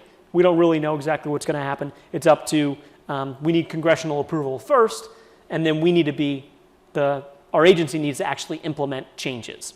So we'll see in the future if this does change, but for now, this is how the plan works.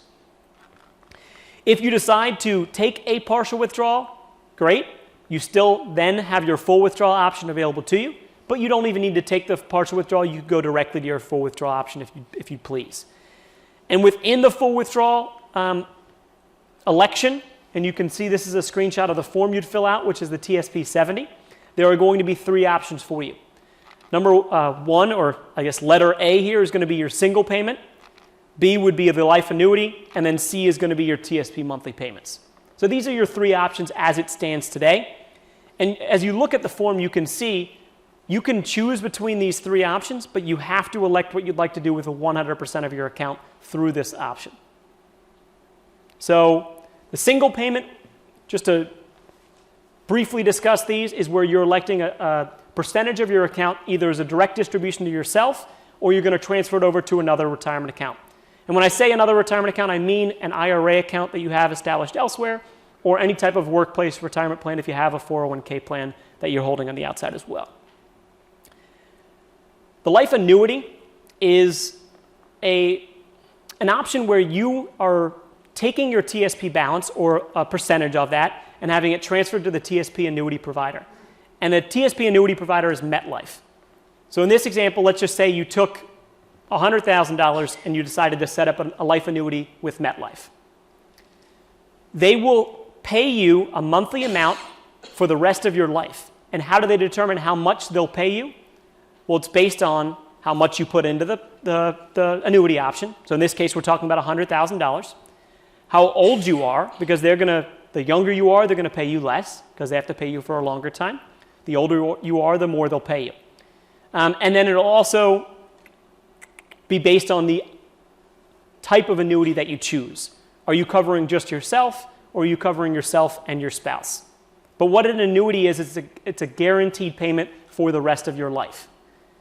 So if you purchase a $100,000 annuity with MetLife, you get a couple months worth of payments, and you pass away, and you chose a single life annuity and didn't add on any additional features, what happens to the rest of the money? It's gone. MetLife, that's the idea. They're coming into a contract with you where they're going to pay you for the rest of your life. If you don't live very long, well, that's the end of the story.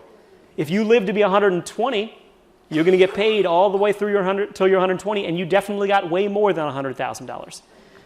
You can add on features like a cash refund feature, which do cover beneficiaries if you don't get paid out everything, but that reduces what your monthly benefit would be.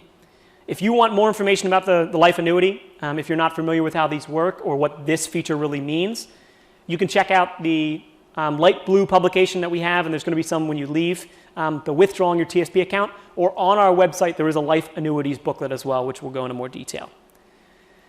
And then the last option for withdrawal is going to be the TSP monthly payments, and the TSP monthly payments is where your balance is held at the thrift savings plan, so you keep your balance at the TSP, and you just elect to receive a monthly check or a monthly distribution directly from that. You still have the ability to have the money invested. You can set the amount that you want to receive each month, but you can only change that one time per calendar year, and that's the amount that you receive on a monthly basis. The idea with the monthly payments, though, is with the annuity, you can't outlive your payments, or you can't outlive your balance because you're going to get paid until you die. With the monthly payments, if you decide to receive too much each month, have a few fun years in retirement, then you might get to a point where you run out of money. So it's kind of, do you want flexibility because the monthly payments offer that, or do you want something where you're going to be guaranteed to be paid for the rest of your life? I'll leave it at that just because, again, not the intent behind this presentation, but just some food for thought if you're thinking about this. When you are taking a withdrawal or a loan, there are certain spousal rights on the plan that you need to consider if you're married. if you're a CSRS employee and you are electing a withdrawal, we're going to notify your spouse of the fact that you've taken a withdrawal. If you are a FERS employee or a member of the Uniformed Services, a commissioned corps, you do need to have your spouse sign off on your election, and that form needs to be notarized. The exceptions to this is if your spouse's whereabouts are unknown. But this isn't just, my spouse went to the store an hour ago, I'm not sure where they are. We get a lot of people who fill out these TSP 16 and put some weird excuses for why they don't know where their spouses are. One of the most common ones we get is, hopefully it's not too common, but one that we get a lot is my spouse is in jail. But are your spouse's whereabouts unknown if they're in jail? No, you know what jail cell they're probably in, right? So you have a lot better idea than most people of where your spouse's whereabouts are. A lot of people, too, will say, why do I need to get my spouse to sign off on this? This was put in place to protect your spouse, especially in scenarios where you have one spouse who's working and one is not. But it doesn't mean they're not, upholding their portion of their marriage. It just means that they're not providing an income. But if you get married, this doesn't matter if you were married while you were working. If you retire and get married and then the next day you want to take a withdrawal, well, now you're married, you need to get them to sign off on that. So just keep that in mind as well.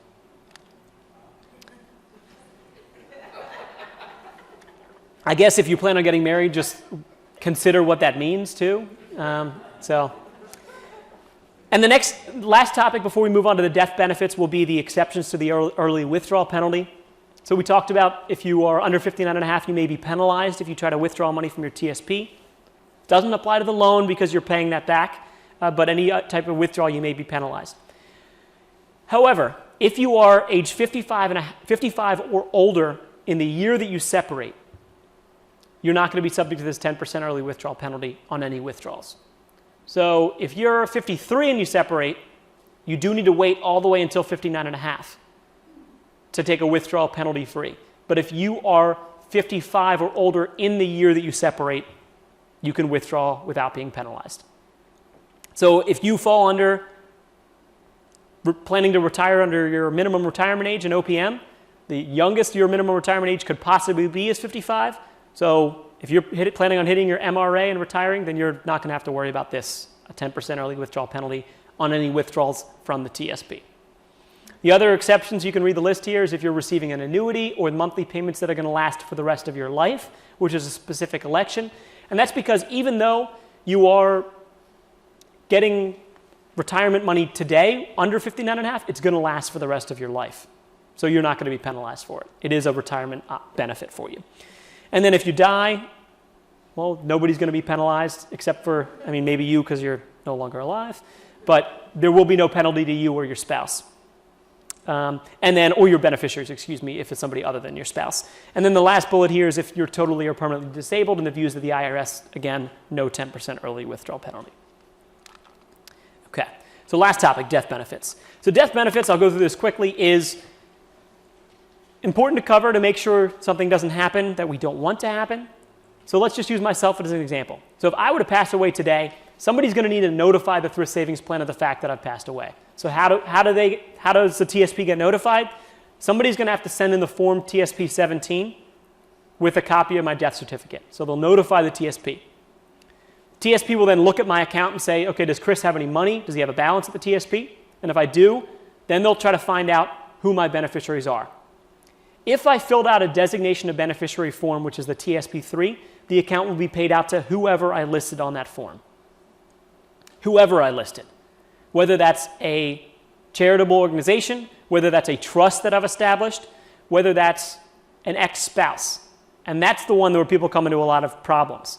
If you listed an ex-spouse or listed your parents or somebody before you got married and you meant to change it but you never did, it doesn't matter if you got remarried and have kids with a new spouse and have moved on from your past life, the money's all going to go to your ex-spouse if you don't update this. So that happens more frequently than we'd like to let it happen. So if you are not sure if you filled out this form, you can always call the TSP thrift line or just send in a new form because it will overwrite any past elections. So let's say they look at my account and I don't have a TSP3 on file. They're going to pay my account out according to statutory order of precedence. So I never filled out a form. The statutory order is going to be first my spouse. If I have no spouse, then my kids. If I have no kids, then my parents. no parents, then the estate if I've already established an estate, and then next of kin beyond that.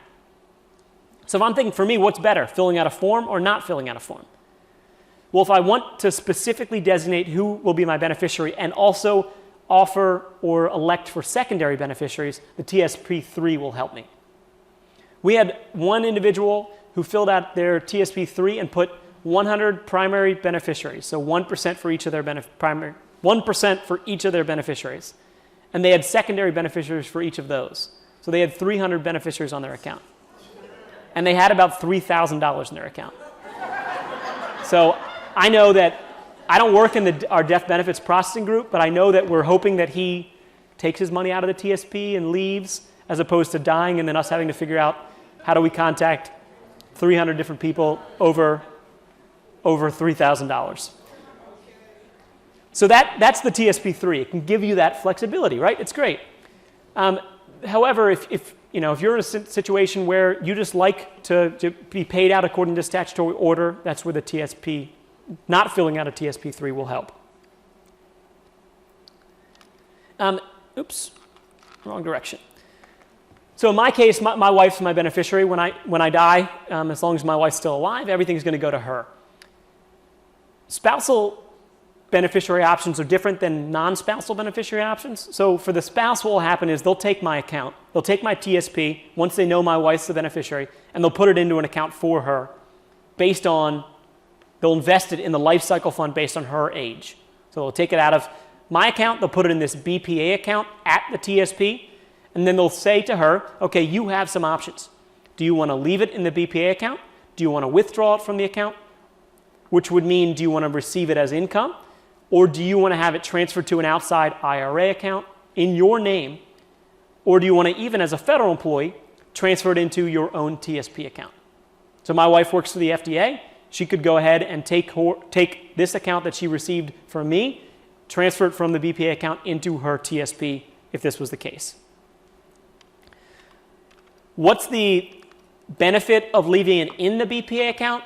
Well, she wants to withdraw it. She can withdraw it without being penalized. She's under 59 and a half, but because it's an inherited account because of death, she could withdraw it and not be subject to any penalty, just taxes on the taxable portion.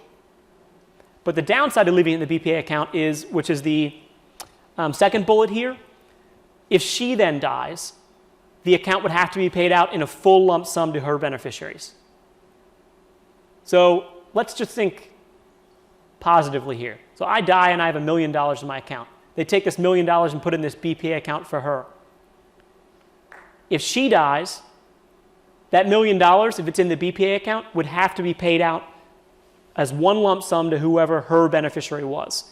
They could not transfer it to any other type of retirement account. They would have to receive that all as income at that one time.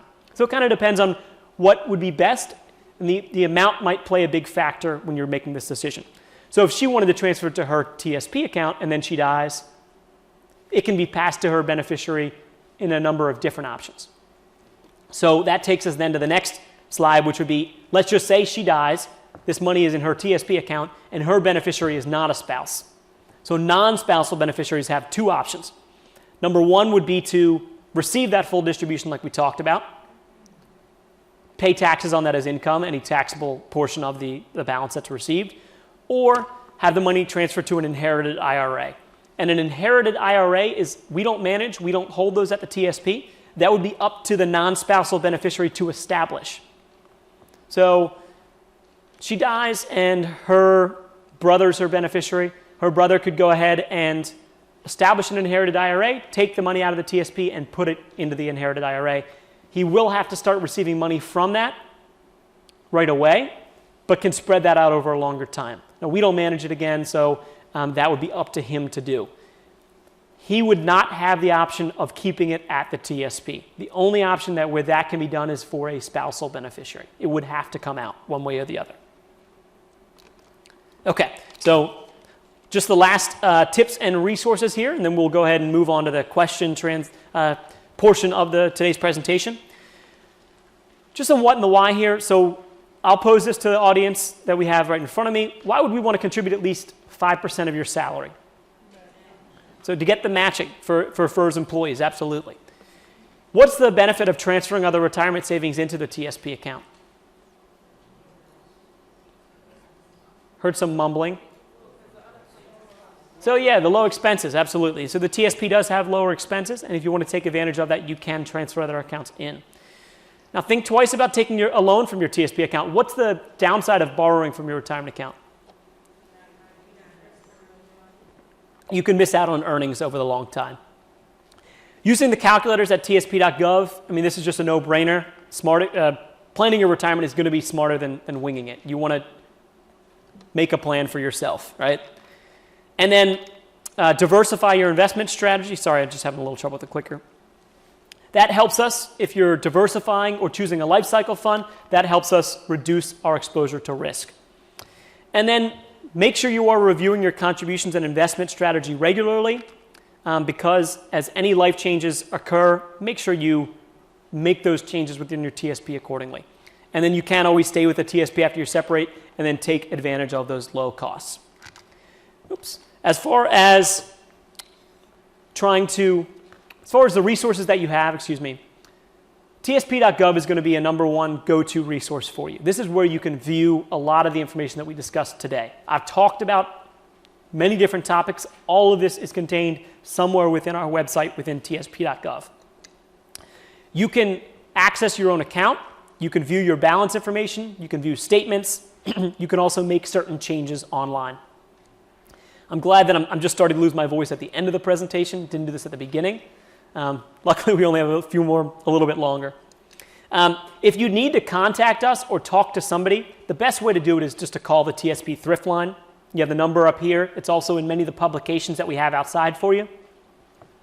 You can also message us through the Secured Messaging Center if you'd like to. And then we do have a YouTube page if you want to go check out some of the videos that we've created. We have a Twitter account, so we do put out tweets. And we have a Facebook page as well, which is relatively new, just a couple months old, but we have about 70,000 followers. You can follow us on Facebook. My team at the TSP, we're currently working on creating a podcast as well. So hopefully that works out. You might be able to hear my voice on the podcast, but we'll see. That's just something we're kind of tossing around. So publications, we have some for you as you leave today, but there are a number. Not all of the ones up here will be outside for you, but if there's anything else that you do need, go online. They're all available for you. And then there is a survey if you'd like to take this, just following today's presentation. So obviously you have the CMS survey, but this is one directly for us, for my team, to let us know if there's anything that you'd like to see updated in the presentation, any feedback that you have about me or the presentation itself. It's certainly greatly appreciated if you want to jot it down and go check this out and provide that feedback. That is all that I have for the information piece of today's presentation. At this point, let's go ahead and take any questions.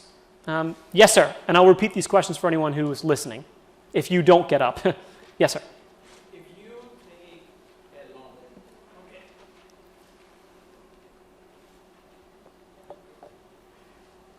If you take a loan, and let's say that I decided to take $50,000 because I wanted to buy a house. Will that be reflected in my credit check? So no, my credit report. So it wouldn't have any impact on your credit score at all. It wouldn't affect that in any way. As far as whether or not a lending institution would need to see that, they may say, hey, I need to see any loans that you have to include anything on your retirement account. But as far as affecting or impacting your credit, it wouldn't have no impact.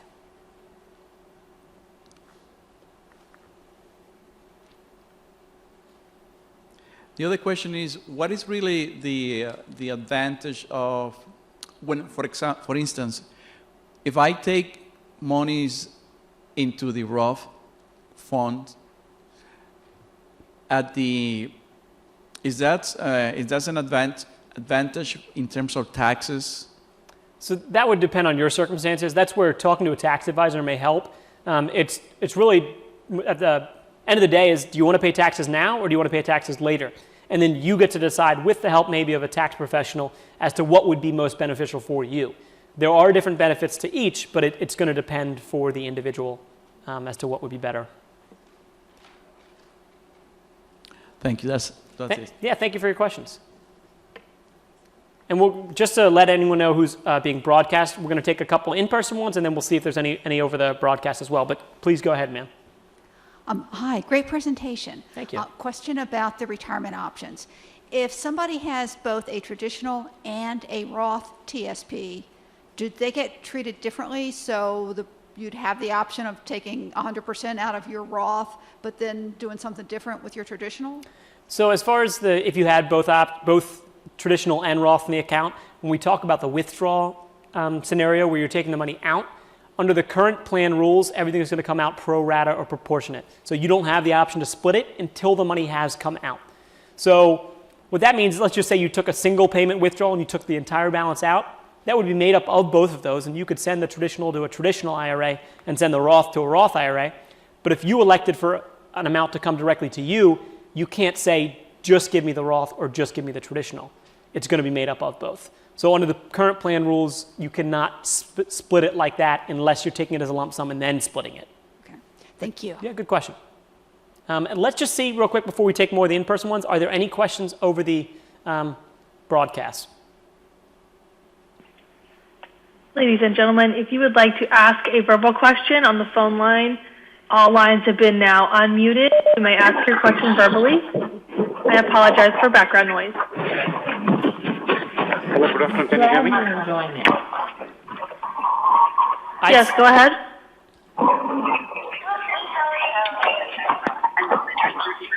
If you are listening, go ahead and just mute your phones too, because we can hear everyone in the background. So let's go ahead and just mute everyone if we could again, and then we'll just wait to see if anyone has any additional questions. Cool, thanks. That wasn't annoying for anyone, was it? So ma'am, you can go ahead and ask your question. Hi. I recently redid my beneficiary form, and I had the same issue last time where you mail it in. Is there any way to get confirmation that it actually got received? So it used to be where you could view it online, who your beneficiaries were, but now we made some changes. We're hopefully going to be bringing that back when we do an overhaul to the website. You just need to call. So call the TSP Thrift Line, talk to a representative on the phone, and let them confirm for you. Now, as I say that, I'm thinking, can they send you a copy? I'm not sure. But you can always call and they can confirm that for you, what we have on file. Okay. Another question is, somebody showed me there's a form, it's a power of attorney for the TSP. Mm-hmm. And when I looked at it, it looked as if it was for if you're like in the service and you need to go away. It's for a specific circumstance. It's not like a regular power of attorney where if something happened to you, that's when it would take over. But you would use that in case you were like in the service or something and need to go away for a specific amount of time. So there are different types of power of attorney, and the form that we have in that power of attorney booklet is a guideline kind of. You can always work with a lawyer to draft a specific power of attorney, and then we'll have to confirm whether or not we can accept it once it's received, but you can establish a power of attorney that would be in the case of my mental, I've incapacitated, I've given my, beneficiary here power of attorney to manage my account, that can be done. Okay. So yes. And then along those lines, my last question, with the beneficiary, it's my understanding that if you have a will and you're going to give them, you have it, all your money's going to go to whoever, your spouse, but if your TSP beneficiary form says it's going to go to somebody else, that the TSP beneficiary form is going to trump, sorry to use that, is going to trump the will.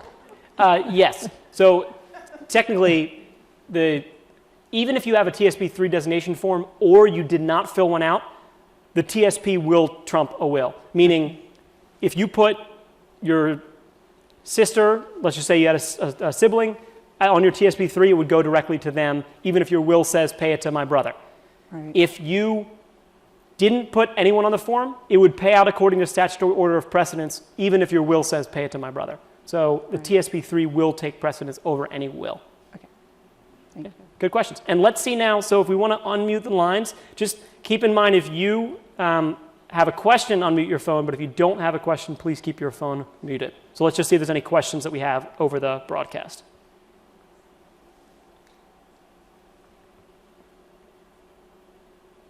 Alone. Hello? Yes. Ladies and gentlemen, all phone lines have been unmuted. You may now ask your verbal questions on the phone. So I have a question about, can you put your spouse's 401k into your TSP if your spouse does not work for the government? So the question is, can you put a 401k into your TSP if your spouse doesn't work for the government? Yeah, So- can I put my spouse's 401k into my TSP? So Account. you can't take spousal accounts and have them transferred into your own. The only case would be if your spouse passed away and then you were the beneficiary on that account, you could do that. But under normal circumstances, assuming everyone's still alive, you would not be able to do that. Any other thank you. questions over the phone? Yeah, I have a question. You had mentioned when you take a loan from your TSP that your account stops growing. What does that mean? If you take a loan from your account, your TSP balance doesn't have the ability to grow. Meaning, if I took out $50,000, it's no longer in my account. That's in my pocket or in my bank account. That money is credited on my account because I'm going to pay it back. But if the market's going up and I have my money in the C fund, it's going to show, your money's in the C fund, but the $50,000 will not be in there, won't have the potential for growth. So the remaining amount that's in there minus the loan, is that growing? Yes, anything else that's still in the okay. account will still have the ability to grow. Okay. Okay, thank you. Yeah, thank you. That makes sense. Let's go ahead and take the in-person questions now. So we want to remute. We'll come back to over the phone because we have 3 people standing up. We'll go ahead and take those. Yes, sir. Yeah, I got a couple more questions regarding beneficiary designations.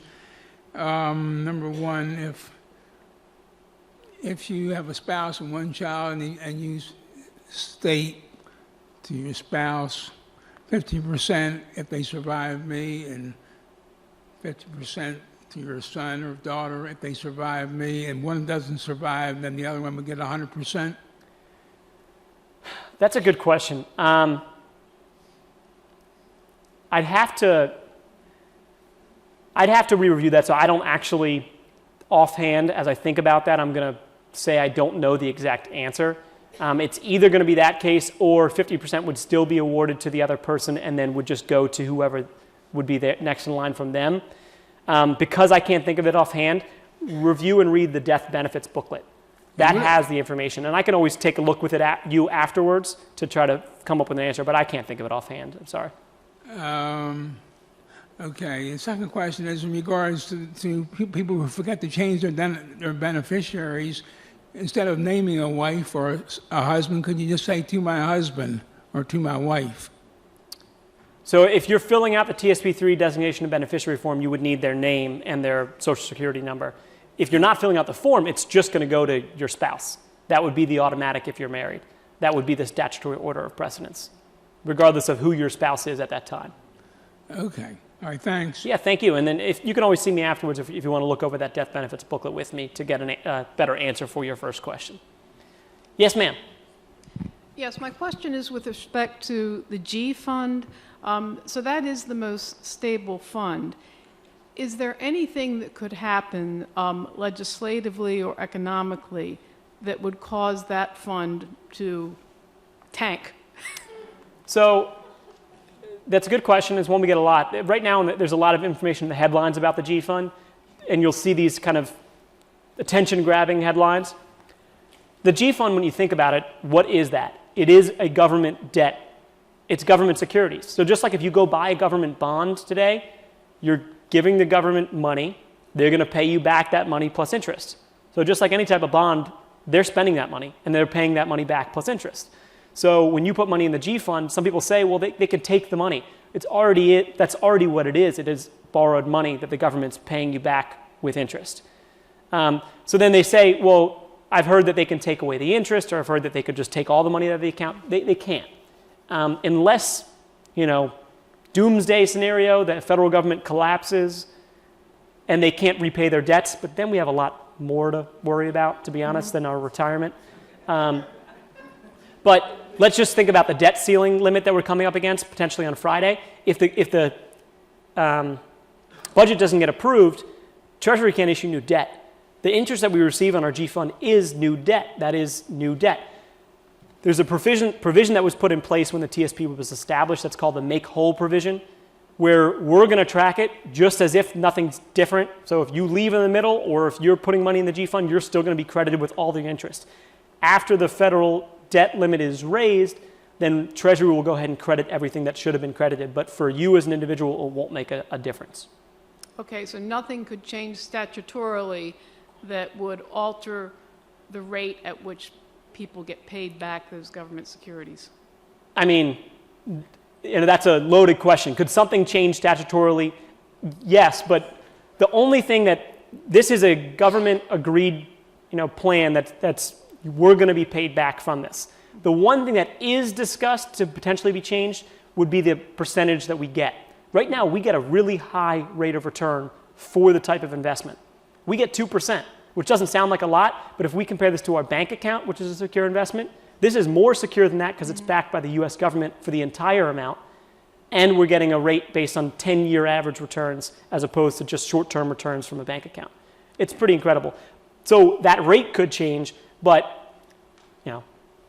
barring any insane situation where our money is completely guaranteed by the US government that we have in the G fund. Thank you. Yeah, thank you. Okay, my question is, I used to work for the state of Maryland, and I need to get my money transferred from the state of Maryland to my TSP here. Uh-huh. The state of Maryland already sent me the paperwork. I got it notarized, and I sent it back. But now they're saying that I need to get TSP to send a form to send back to the state of Maryland.